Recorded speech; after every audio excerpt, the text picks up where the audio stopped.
थोड़ा वही होता है जो मैदान में परफॉर्म कर रहे हैं।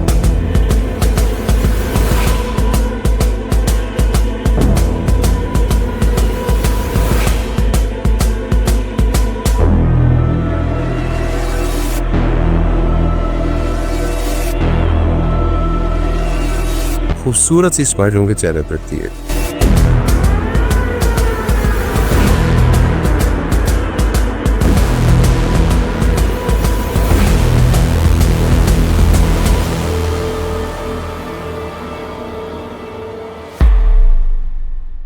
अस्सलाम वालेकुम नाज़रीन, मैं हूं मोहम्मद इत्शाम शामी। चौधरी अब्दुल हफीज़ साहब हमारे साथ हैं और आज हमने इनसे खसूसी तौर पर वक्त किया। सर, सबसे पहले तो मुझे अपने फार्म हाउस के बारे में थोड़ा सा बताइएगा, क्योंकि हम जेलम इस रीजन में हमें बहुत, बल्कि ना होने के बराबर ही ऐसा कोई फार्म हाउस मौजूद है जो हमने विज़िट किया। जी जी, बस मेरा कॉन्सेप्ट था कि मैं एक फार्म हाउस बनाऊँ जहाँ मैं छुट्टी मनाने के लिए कभी बच्चों के साथ आ सकूँ। तो एक फार्म हाउस का कॉन्सेप्ट तो था ही जहन में कि चलें एक प्रॉपर एक स्टार्ट होता है खुद प्रॉपर फार्म हाउस ही था जहाँ पे आप रहाइश भी रखते हैं, जहाँ पे आप कोई बच्चों के लिए या आपके लिए कोई एक्टिविटी रखते हैं। तो एक फार्म हाउस का था, साथ में घोड़ों का भी शौक था।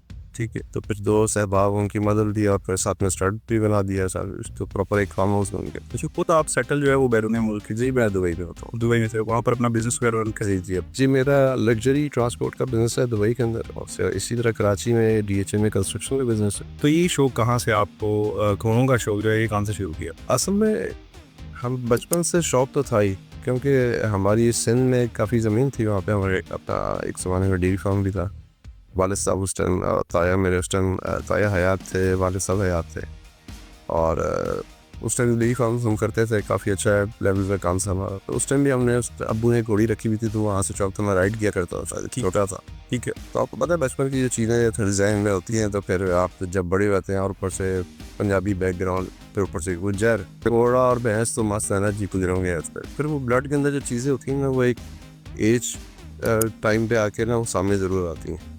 तो फिर डिपेंड करता है बंदे की इस्तात के ऊपर। अल्लाह ने उस टाइम उसके पास इतनी इस्तात रखी कि वो उसको बर्दाश्त कर सके। तो फैमिली सारी कराची में सेटल है, मेरी वाइफ और बच्चे हैं मेरे साथ दुबई में सेटल है, तो बाकी अम्मी वगैरह लोग सब कराची में थे, तो उनकी देखभाल के लिए वो। तो घोड़ों की ब्रीड में सबसे अच्छी ब्रीड कौन सी लगती है? असल में घोड़ों की ब्रीड सारी अच्छी हैं, ब्राल भी हैं, रावी भी हैं, मोर हैं, जो टॉप की ब्लड लाइन्स हैं जी वही हैं हमारे पास सारी। ब्राल भी हैं, रावी भी हैं। सही बात ये होती है ब्लड लाइन कोई अच्छी हो या नॉर्मल हो, थोड़ा वही होता है जो मैदान में परफॉर्म कर रहे हैं। ठीक है जी।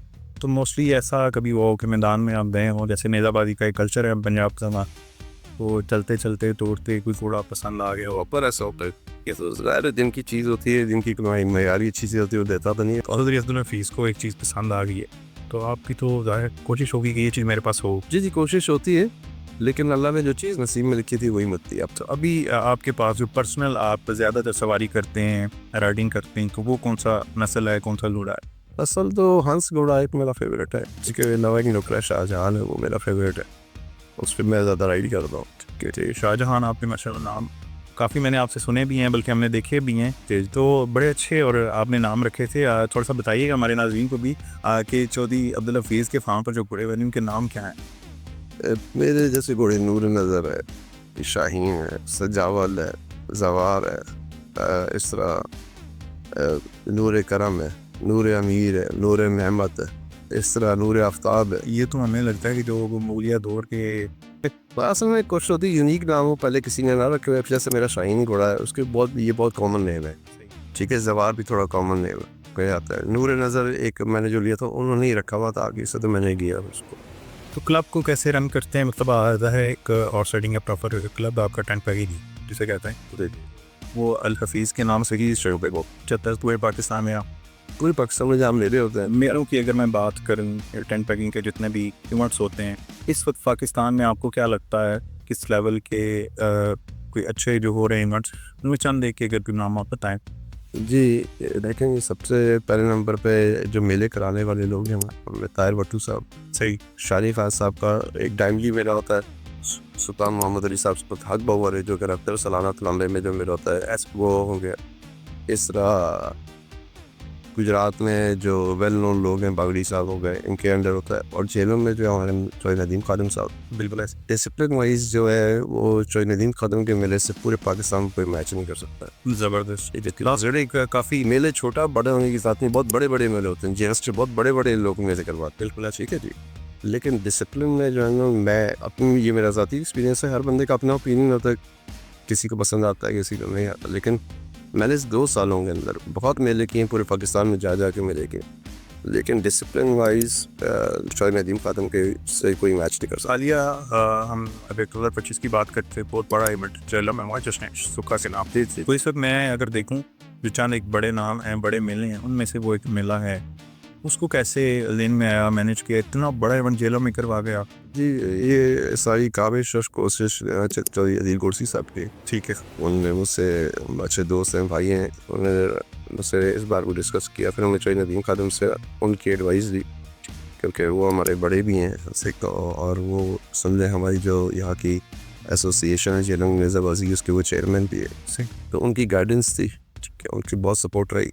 चौधरी अदील कुर्सी और हमने मिल के भाग दौड़ करके मेला करवाया, और इसकी शुरुआत से लेके अख्ताम वज़ीर तक सारा कंट्रोल जो है चौधरी नदीम खादिम साहब हाथ में था। 2 दिन के लिए शायद, 2 दिन के लिए बहुत अच्छा मेला। उसके पूरे पाकिस्तान से जो है ना वो अच्छे और बड़े नाम आए। बहुत सारे इवेंट्स जब हम देखते हैं तो उसमें बहुत कुछ मिसिंग होता है, लेकिन इसमें तो आपने आल पाकिस्तान से जितने भी बड़े राइडर्स थे वो भी आए, बड़े नाम थे वो आए, वो ब्यूरोक्रेसी सारी वहाँ पर मौजूद थी। जी, तो कैसे इसको मैनेज किया आपने? सिक्योरिटी उनके हवाले से भी होता है, और एक आप गाँव साइड में उनको आपने इतना बड़ा इवेंट करवाया। बस वो कोशिश की हमने, बाकी तो जी कामयाबी अल्लाह के हाथ में होती है। इंसान सब कोशिश कर सकता है, हमारे हाथ में कुछ भी नहीं है। हमारे हाथ में अल्लाह ने 2 चीज़ें दी हैं, नीयत और कोशिश, बस 2 हमने की, बाकी अल्लाह ने कामयाब किया। तो घर से तो एक सिलसिला चलता है, जैसे आप के पास घोड़ी थी, वहाँ पे आपको शौक हुआ, तो राइडिंग के हवाले से अगर पूछें तो इसमें उस्तादी शागिर्दी का भी अमल दखल तो होता है। तो आप भी इसमें, हाँ जी, आपके कोई शागिर्द हों या आप जिनके से? मैं अभी कहाँ शागिर्द, मेरे कहाँ से शागिर्द हूँ, मैं खुद अभी स्टूडेंट लेवल से हूँ, मेरे कहाँ से शागिर्द हूँ मैं। तो मैं तो, मेरे जो सवार हैं चौधरी जवाद, चौधरी एहतशाम, उनसे हेल्प लेता हूँ, खुद भी राइडिंग करता हूँ, वो बताते भी हैं काफ़ी सारे पॉइंट्स। जितने भी सीनियर लोग हैं जैसे बागड़ी साहब हैं, नलीम भाई हैं, ये सब कुछ ना कुछ उनसे मुझे कभी किस बैठक होती है तो कुछ ना कुछ सीखने को मिलता है। ये लर्निंग प्रोसेस है, होल लाइफ आप कभी नहीं कह सकते आज मैं 100% हो गया। तो वैसे इस एरिया में आपके घोड़ों की काफ़ी जो है ना वो धून है। ओके, ठीक है, तो आपके पास काफ़ी कॉस्टली घोड़े भी हैं। मैं नहीं चाहता उसके ऊपर कि मैं आपसे कॉस्ट पूछूंगी घोड़े की, तो आपको फिगर बता सकते हैं कि किस फिगर तक घोड़ा होता है, या ये क्या है, क्यूरियोसिटी होती है, अच्छी चीज़, क्वालिटी चीज़? बहुत सारे लोग मुझसे गिला भी करते हैं, शिकवा भी करता है कि हफीज़ भाई आप घोड़े बड़े महंगे ले लेते हैं, मार्केट बड़ी महंगी हो जाती है। सही। अब बात ये कि वो एक चीज़ मुझे पसंद आई, आपके पास चीज़ है, सही, आपने वो देनी नहीं है, तो आप किस सूरत में देंगे? या तो कोई आपका ऐसी एक्सेप्शनल ऑफर है जिसके सर आप देंगे, वो आप देंगे नहीं। अच्छी चीज़ कोई भी नहीं देता, सब कोई कह रहा है कि मैंने इससे अच्छी चीज़ खरीद ली, कोई भी उसने अच्छी चीज़ नहीं दी। सही, अच्छी चीज़ 2 ही सूरत में मिलती है, या तो वो मजबूर हो, या तो फिर उसको आपने ऐसी ऑफर दे। इंग्लिश की एक मिसाल है ना, make me an offer I can't refuse. जी हाँ, तो वो कहते हैं कि वो ऐसी आप ऑफर दें तो फिर वो चीज़ मिलती है, फिर वो इस तरह करके देनी पड़ती है, तो लोग बुरा भला भी बोलते हैं कि यार ये बंदा इतने महंगे। अब चीज़ एक पसंद आ जाए तो इंसान क्या करे। गुजराती में भैंसों का जैसे शौक भी किया जाता है, फार्म्स भी मौजूद है, तो इनका तो हमें समझ आती है कि इसमें कोई फ़ायदा है, किसी भी तरह से वो बिज़नेस की सूरत में हो सकता है। ये एक ऐसा शौक है जो बहुत कॉस्टली। शौक दुनिया में कोई भी होगा जी, छोटा शौक हो बड़ा शौक, शौक हमेशा कॉस्ट इफेक्टिव ही होता है, वो कॉस्टलेस सावा भी होता है। ऐसा नहीं कि हम बड़े शौक से जी इतनी महंगी चीज़ ले ली तो ये, तो बाद में पछतावा भी होता है कि यार बड़ा महंगा ले लिया। चीज़ बहुत अच्छी नोट हो, लेकिन बहुत पैसे बढ़ती है। अभी रिसेंट पाकिस्तान में बहुत बड़े नाम हैं, और ख़ास होकर जवानों में भी बहुत बड़े नाम, उस्तादों में भी नाम है। जी जी। तो पसंदीदा राइडर?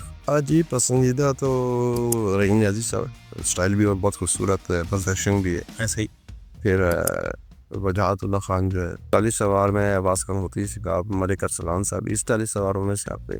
तो पुराने में एक बड़ा नाम है सूफ़ी नज़ीर साहब के बारे में, बहुत स्टाइलिश। कोई एक लाइन सूफ़ी नज़ीर साहब के बारे में जो में आती है जब भी नाम आता है सूफ़ी नज़ीर?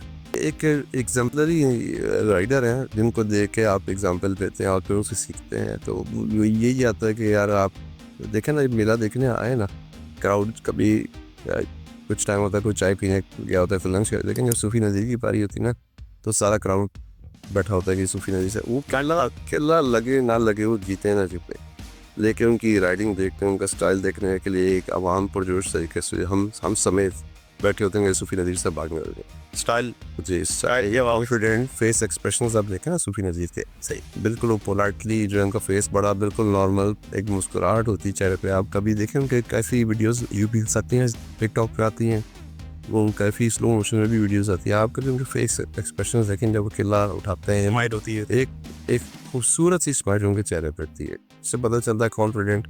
और वो कोई आसान घोड़ा भी नहीं चलाते, वो चलाते भी शुरू से वो पंजाबी में क्या अतरा घोड़ा। अच्छा अक्सर औकात होता है कि जो घोड़ा संभालना मुश्किल हो जाता है, खासतौर पर वो घोड़ा जो नया आपके पास आता है कहीं से आप उसको लेकर आते हैं परचेज कर, तो कैसे उसको मतलब मैनेज करते हैं? ट्रेनिंग टोटल ट्रेनिंग टाइम आपके पास हमने देखा एमसी ग्राउंड है जी, ठीक है, इसके वाले से प्रॉपर आपने एक सिस्टम रखा हुआ है, तो उसको वहीं पे प्रैक्टिस करते हैं अपने ये सवार भी हुआ तो ये 1100-1200 फुट का ग्राउंड बनाया हुआ है, इसकी लंबाई इतनी है और उसी पे हम प्रैक्टिस पे एक नस्ली घोड़ा कितनी उम्र में प्रॉपर राइडिंग के लिए तैयार? 5-5.5 से। और ये कितनी उम्र तक चलता है? ये 15 साल, लोग तो 20 साल पे भी बता रहे हैं, लेकिन एक एवरेज हम देखते हैं ना 5 से लेकर 15 साल 16 साल तक। पाकिस्तान में बहुत सारे फार्म मौजूद हैं, स्टार्ट फार्म देने कहते हैं। आपका ताल्लुक जो है मोस्टली बिजनेस के लिए आप बाहर होते हैं, तो दुबई में ऐसा खाई होती है, पूरी दुनिया में घूमते हैं कि तो कैसी एक डिफरेंट चीज़ आपने देखी या जहन में आई जो आपकी सोच में आएगी ये मेरे स्टार्ट फार्म में होनी चाहिए, के फार्म हाउस में होनी चाहिए? जी वो हमारे पास जैसे रिंग नहीं था पहले, ठीक है जी, जो वो कटआउट के लिए फिर स्विमिंग पूल नहीं था। स्विमिंग पूल है, लोगों ने ऐसे तालाब टाइप बनाए हुए हैं बिल्कुल ऐसे, लेकिन वही प्रॉपर स्विमिंग पूल जिसमें ये घोड़ा घोड़ा क्रॉस करके जाए फिर घोड़ा वापस स्विम करके आए प्रॉपर, वो तालाब टाइप है जिसमें गहराई में डाल देते हैं, घोड़ा तैरता है, ठीक है, लेकिन एक पानी का प्रेशर के अगेंस्ट तैरते हैं। एक पूल में आप स्लाइड करते नीचे जाए, पानी के प्रेशर के अगेंस्ट आप स्विम करें, फिर वापस आए पानी के प्रेशर के अगेंस्ट, ऐसा चीज़ कर मैंने तालाब देखे, लेकिन ऐसी चीज़ मैंने नहीं देखी। उससे तो कहीं वो डिफरेंट है आपका बड़ा पंजाब है। मोस्टली हम विजिट करते हैं तो हमें इस तरह के स्विमिंग पूल नहीं नज़र आते, तो कहा तो ये भी जाता है कि अगर आपका ये जो स्विमिंग पूल है इससे एक दफ़ा घोड़ा गुजर जाए तो 4-5 किलोमीटर वॉक के बराबर होता है उसका, ये खरीदना वो हैवी होता है। वो डिपेंड करता है कि आपने उसमें कितना टन पानी रखा हुआ है, उसकी डेप्थ कितनी है, हर चीज़ की जी कैलकुलेशन होती है, मेजरमेंट्स होते हैं। हमने जो रखा हुआ है जी हमारा तकरीबन ये 12 फुट गहरा है, ठीक है जी, और उसमें 12 फुट का मतलब ये नहीं कि 12 फुट में बड़ा चला जाएगा, क्योंकि सारे 8-9 फुट पे जो पानी होता है, और उसकी जो लंबाई है तकरीबन 150 से 160 फुट लंबाई है, और डेप्थ अब मैंने आपको जैसे भी बताई कितनी उसकी गहराई है, तो उसमें जितना पानी जाता है तो इतना प्रेशर बन जाता है कि अगर आप एक नॉर्मल ह्यूमन बीइंग हैं या आप भी अगर स्विम करेंगे तो आप थोड़ा सा स्विम करेंगे आप काम जाइए, ठीक, क्योंकि वो एक कॉम्पैक्ट सी जगह पे आपने टनों पानी जमा कर दिया है। अब इसी को अगर आप उसकी वेट को फैला दें तो आपका पानी का प्रेशर ऑटोमेटिकली स्प्रेड आउट हो जाएगा, कम हो जाएगा। अब दोबारा आप पानी को उसको ऐसे करके आप दोबारा कम जगह पे लेके पानी का प्रेशर ऐसे बढ़ जाएगा। हमने वो चीज़ रखी हुई है, पूरा स्विम करता है ना अगेंस्ट टू पानी की प्रेशर होता है कि जब वो बाहर निकलता है तो पूरा हाफ जाता है घोड़ा।